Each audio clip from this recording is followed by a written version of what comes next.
But it is. It's your girl Cadillac, OG prison wife for 20 plus years. Back We with another finna one, and we just gonna review. jump right into it. As you can see by the title, We're finna review her video, one of the most touching videos, while I work on her drawing for Project Reach the World. As always, I will link her video in the description box below. Okay, let's get it done. It's 4 a.m. Past 4 a.m. Almost 5. Oh my gosh. I didn't have plans on doing videos or producing content where I react to crimes other people commit or have much of an opinion on whatever goes on in someone else's case. I never really planned on doing that. But I just seen a video on Facebook of an officer that was employed at Lowell the time that I was there, and an incident that I remember very, very vividly. And I seen that he ended up getting sentenced. Okay, so Cheryl, I'm going to insert the content for her. Crisis in Correction series, we speak with that former prisoner who is now paralyzed after the attack. I-Team investigator Adam Walser has uncovered while the state has paid out more than $4.5 million of your tax money to settle this case. I hate when they say your officers tax have yet money to because face they any do what criminal the heck they charges want to do nearly with 3 it. years later. I never get out. Cheryl Weimar appreciates the little things. A few minutes of fresh air in a park away from her nursing home. This was our 4th planned interview.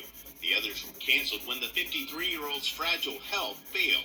She's been hospitalized 7 times in 6 months. All she can do is lay in her bed, lay in her chair. She's highly dependent for any task. Brushing her teeth, combing her hair, getting a shower. I feel my bones.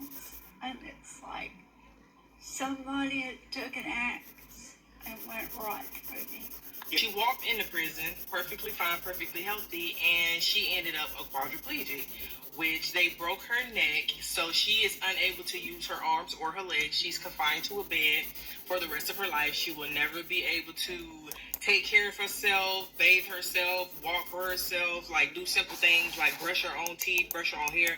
She'll never be able to do that. And I remember we were on the compound. It was a regular day, we walking around, chit-chatting. We were on the yard, and I just remember that from the tower, I showed y'all what the tower looks like in the video. I showed y'all a picture. So from the tower, they have an intercom where they can say anything and you can hear them.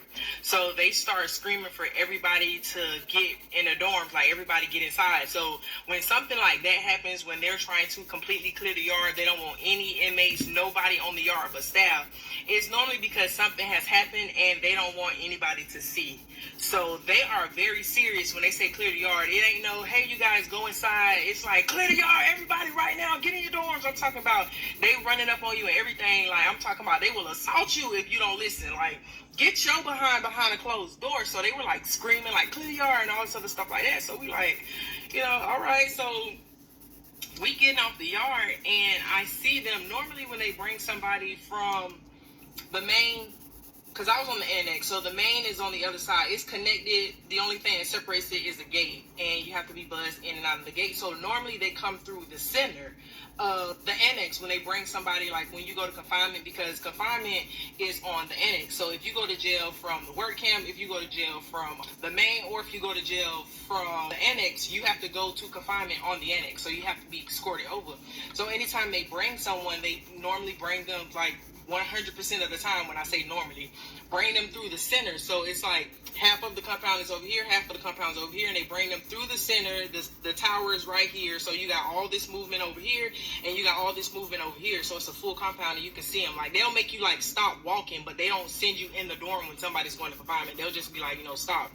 So they escort them through. So this time they like screaming and everything like that. So normally it's somebody showing out. They done had to make some and, all that kind of stuff. So they got to use a little force, like, told them on where they going. So I've never seen anything as extreme as this. So they screaming for us to get, in the dorm. So, of course, we lingering because we trying to see what's going on. Because, baby, even when we don't get along in prison, when it comes down to inmate and officer, we always side with the inmate because that's one of us. If you'll do it to one of them, you'll do it to me. So it don't matter if I don't like her or if I don't agree with her. It don't matter what kind of charge she got. It don't matter what kind of life she live. I'm going to side with her because she is me. Okay? So like She trying to leave to is see what's me. going I on. know that. And it was so many officers. I was men, and they had this inmate, which was Cheryl, and she was handcuffed. Her hands was handcuffed, and her legs were handcuffed. She was like hog tied, and they were holding her. They had her arms and they had her legs, so she wasn't walking. They were like holding her, and the only thing we can remember is when they were coming, because this time they didn't come through the center, they came through the top up there by the chow hall and everything. So they were like trying to clear the yard. So, you know, we straggling in and everything. So I'm bringing her up there, and like they get her like almost to the door in front of property, and like we see them drop her. So we like, you know, well, what's going on? Did she try to bite, kick? You know, because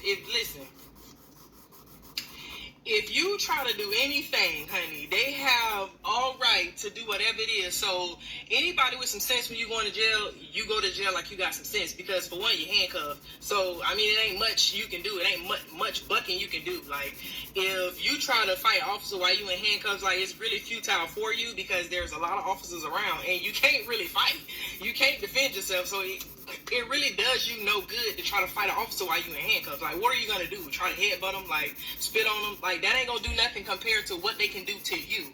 So I'm like, you know, did she kick somebody? Did she spit on them? Did she try to like bite somebody? Like, what happened? Because they had her hands.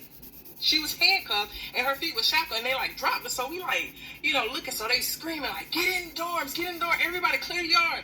So we like, you know, okay, let's get inside. And like as they're bringing her down the walkway, the blacktop, the whatever you want to call it, they're bringing her down. Like you can see her head was like hanging. So it didn't look right, because you know, even if somebody's holding you, like your neck is gonna be like, you know what I'm saying? It might be slouched a little bit, of slouch to the side, because it's getting like irritating. So you like hanging it, but her neck was like hanging. So everybody looking like, why is her neck like that? So now we screaming and everything, but you had inmates screaming like, what's wrong? Like, what's going on? Like, why is her neck hanging like that? Like, what is y'all doing to her? Like, and all this other stuff like that. So they ended up escorting her. That was like, we didn't really hear too much about it.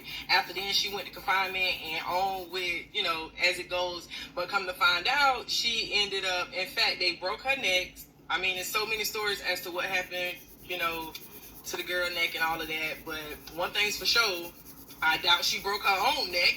You know what I'm saying? And the officers that were involved, none of them ended up, no charges was pressed against any of these officers. I believe she ended up getting out early. Don't quote me on it. Not too much early. And it wasn't because they felt sorry or anything like that. But rumor had it that she was let out early because her hospital bills were more than they wanted to pay. So she was costing them more than they were making for her. So she ended up going home. Now, don't quote me on that. But she did end up going home sooner. And she is in a bed, and I know she settled out. I don't know how much. I ain't counting that lady pockets, but I know she did get a settlement from them. No charges were pressed. But what we gonna get into is, so one of the main officers who, you know, supposedly, allegedly did this to her. It's hard for me because I don't know. I want to rejoice because justice is served. But on the back end, it's like I feel bad because I know what he's going to have to go through in prison. Like, he was an officer, but now he's a convicted felon. So it's like he's kind of, we're all in the same boat, you know? So it's like justice is served, but it's like, Lord have mercy. So I really don't know how to feel about it. But charges have been pressed on him. And it's not even because of what happened to Cheryl, but because of molestation charges of a minor. I believe like 12 years old. 1-800 contacts is always the cheapest option no matter what. So. 34-year-old Keith Turner is in the Marion County Jail charged with sexual battery, lewd and lascivious molestation, and exhibition. In one case, he's charged with lewd and lascivious molestation in a second one. It is incredibly disturbing. Last night, we took Keith Turner into custody on 2 different cases, one of which being sexual assault on a juvenile. The first alleged victim wrote in a letter disclosing what she says happened. She told investigators the sexual abuse started when she was about 6 years old and continued until she was about 16 years old. During the course of the investigation, detectives found out there could be a second juvenile victim. The second alleged victim said Turner had sexually abused her for several years between 2012 and 2016. 2016. Keith Turner is the same prison guard lieutenant at Lowell Correctional Institution in Ocala, who's under investigation by FDLE. Agents are checking into criminal allegations after a female inmate was injured and left paralyzed. Turner is one of 3 guards allegedly involved. For the most recent charges, Keith Turner is in jail on both cases with no bond. A 12-year-old, but charges were pressed against him, and it's like he didn't get those charges for Cheryl, but he got those charges against those children. The tragedy that you imagine walking into prison and then you can't walk back out. Like, you walked in on your own accord. Well, not really on your own accord, because if you ask me, I was kidnapped, okay? I was taken against my will, but you're kidnapped. You walk into prison on your own 2 feet, and imagine not being able to walk out. The last time you walked was when you walked into prison. Like, it's just sad. Something really does need to change. And I know people commit crimes, and you should be held accountable for your actions. There should be consequences. You know what I'm saying? For every action, there's an equal and opposite reaction. I understand all of that, and I fully agree that if you do wrong to people, that you should reap what you sow. But I also understand that because a person was wrong, you're not right for wronging them. Because a person committed a crime, went to prison, and now they're in prison, you're not in the right if you wronged them because they were wrong first. A wrong is a wrong. It don't matter when it happened, how it happened, or who it happens to. You can't justify how you treat somebody because, oh, well, they was wrong first. Yeah, they were wrong first, and now y'all wrong together. Okay? I feel like we need to normalize people being treated fairly, period. Like, everybody deserves a second chance. But you can't take it upon yourself to feel like you can take justice into your own hands. Or you feel justified because you feel like they don't deserve for you to treat them with respect and dignity. Like, who are we? Who are we to say who is worthy of respect and dignity? Who are we? Paralyzed her. Did he have a right to do that? that? I don't even know if I'm happy. I'm glad justice is served, but I can't say that I'm happy somebody has to be sentenced to prison. But you did it to yourself, sir. And he's been under investigation multiple times over the years. He was an officer, got moved up to sergeant, then he got moved up to an LT. And he's been under investigation multiple times. Let that be a lesson to anybody. No matter if you get away with it 1,000 times, God is not a man that he shall be mocked. You reap what you sow. 100% of the time, you will reap what you sow. You cannot prosper doing wrong to people. You cannot prosper doing wrong, period.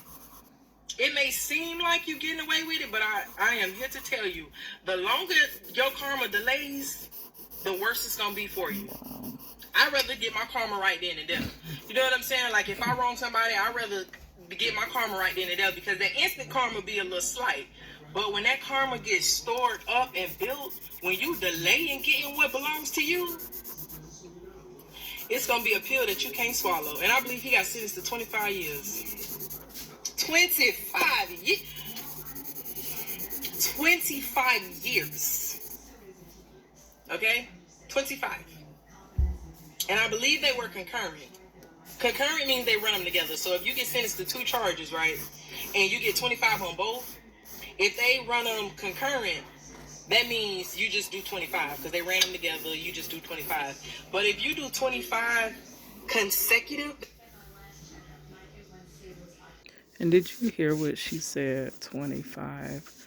I cannot stand that. Not 40, like my husband. 40 freaking years for an alleged attempted robbery of $60. He done paralyzed this lady. Left her to where she is bedridden. Watch Rajiva's video or just research the case. The lady is in a bed for good for the rest of her life now. And he gets 25 years.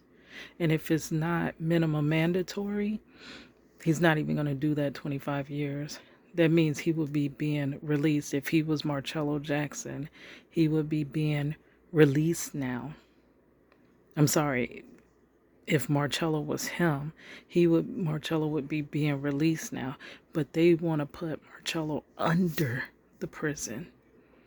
But then this man gets 25 years. And you've completely shattered somebody's life. Somebody's life.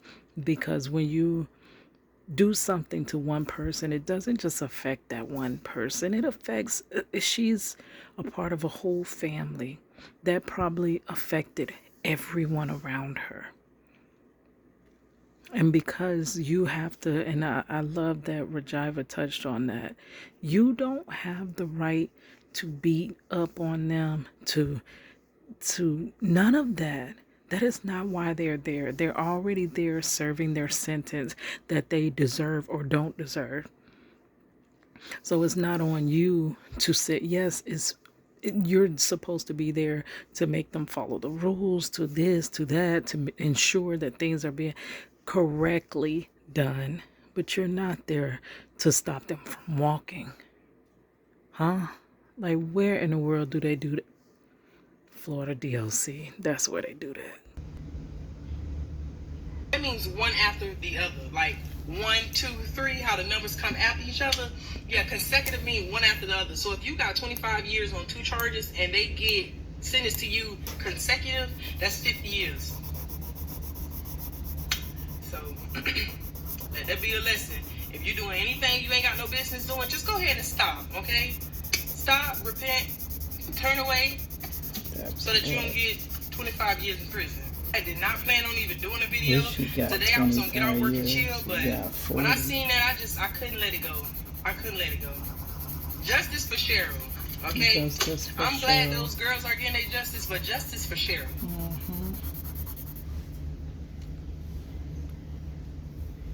Okay, as you see, I'm up really late. It's 4:44 a.m. About to go on to bed. This was session 2 of drawing Miss Rajiva the ruler. All right, guys, it's your girl Cadillac.